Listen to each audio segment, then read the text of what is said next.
Hey, I'm Miss Stranger. I just want to say thank you so much for watching this novice video of tips and tricks with no playtime experience. If you like Power World as much as I do, just hit that like and subscribe button. And just thank you. I can't express enough. I mean, I'm just starting out YouTube, so this means a lot to me. This video is kind of edited, kind of unedited, because I don't know how to. I'm just starting to get into editing, so bear with me as I go through the stuff for the video. Thank you so much. And let's get started, yeah. Hello, and welcome to Miss Stranger's Plays. This is Miss Stranger's 15 tips and tricks if you have no playtime. Hit that like and subscribe button for more Pal World content. Tip number 1, you can get your first workbench, which is what you're going to need to build everything, in the first 2 minutes. Simply run outside and talk to this NPC to get started. You don't even need to get to a tree. All you have to do is just simply talk to this NPC. You can skip with the F button, and you'll get 10 wood. Hit B afterwards. Takes 5 seconds to build the bench. Doing that will get you up to level 2.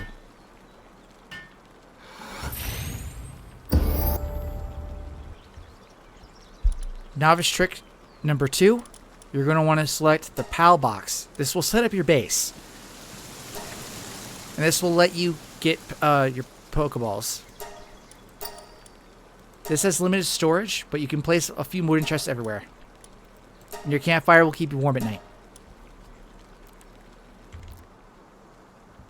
Tip and trick number 3. In order to get PAL balls, you're going to need to get a certain type of ore, which you can find in the first starting area by simply running over here and then jumping down. And you'll start to see blue ore stones, or ore nodes, which you can get with your hands, or a pickaxe if you want to get some ore and wood.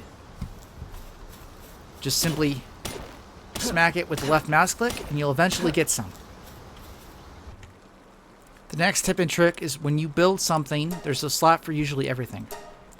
So when you build a pickaxe, when you build a wood club, even your PAL spheres, it's usually just auto equipped and you have a slot for each of them. Tip and tricks number 4. When it gets to nighttime and you don't have any torches or campfires near you, you can simply build a torch in the beginning without cloth armor, if you don't have access to it, and use that to travel at night. It will light up your area and it will keep you warm. Tips and tricks number 5. If you're fighting 2 Palmon and they're next to each other, if you fight one, they'll both attack you at the same time.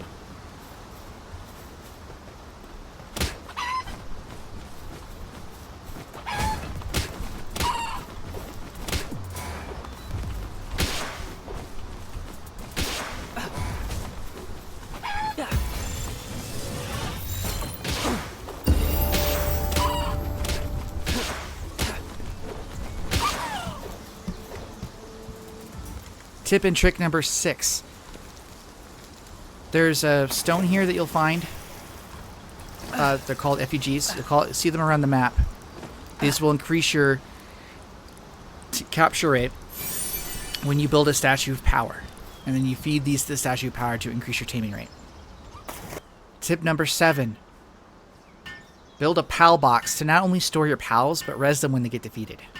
They'll heal over time while in the PAL box when they're injured, and it takes 10 minutes for them to resurrect themselves, to revive themselves.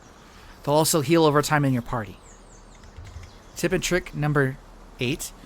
You can not only store your pals in your PAL box, but have them in your base. When you set up a farm, when you set up a ranch, the PAL that you have, if you just put your cursor over it, you'll see what they can do here. And then they'll have they can be put in the corresponding building. Just simply by putting them in your PAL box and your PAL thing in the upper lower hand corner here. If I did this, if there's a building that they can use their skill for, they'll automatically go to it. Tip number 9. When you level up, the stats you're going to want to increase the most first is either going to be your carry weight and your stamina. Your stamina will let you harvest for longer, but more importantly, it will let you crawl up and down walls without falling to your death. Where weight will increase your carry capacities in those early levels. I'd recommend increasing your stamina and weight evenly while you're progressing, so that way you can build up your endurance while you're traveling. Tip number 9. In order to get cloth, it's either best to capture or defeat a land ball. The cloth they drop, the wool they drop can be turned into cloth, which can then be turned into cloth armor. As you see, I got 1 wool and 1 lamb meat. Tip number 10. A lot of the pals will go to sleep at night, so it'll be easier to ambush or capture them while they're sleeping. You can attack them if you want, and yeah. Tip number 10. If you look over this hill over here, these pals right here are what you're going to use for your berry farm when you level up enough. They'll automatically plant your berries for you. Tip number 11. The strongest pal you can get in your starter area, which I would only recommend when you probably have a bow and arrow, is the deer right behind me. This pal is extremely good and you can take into dungeons as low as level 10. It'll run away from you, so I recommend trying to shoot it with a bow. Tip number 12. When you usually see smoke in the distance, it's usually a human settlement. You go that way, you'll find your first item shop, pal shop, and first low-level dungeon. Tip number 13. The first pal I mentioned that has the berries can get your farm berries set up, but you'll need water. In which case, you'll need this type of pal right here. This is one of the earliest pals you can get your hands on. There will be a different type of water pal at that settlement to the west. Tip number 14. While most pals will be hostile if you attack them, when you encounter them not being hostile, the only real hostile thing you'll find in the very beginning area is the syndicate thugs, which, ironically, you can capture in a pal ball. The next tip is, this is the item vendor. In order to get money in this game, you have to sell items, which you can sell for different types of gold. The best way to get gold is to go into the dungeon here, capture pals, and sell them. You can also get good loot from chests in here that you can sell. Dungeons have a boss that you have to clear in order to be able to... It will teleport you out of the dungeon.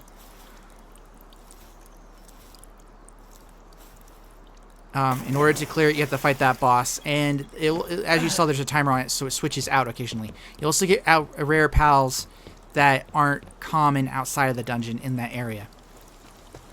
And there's also a pal trader.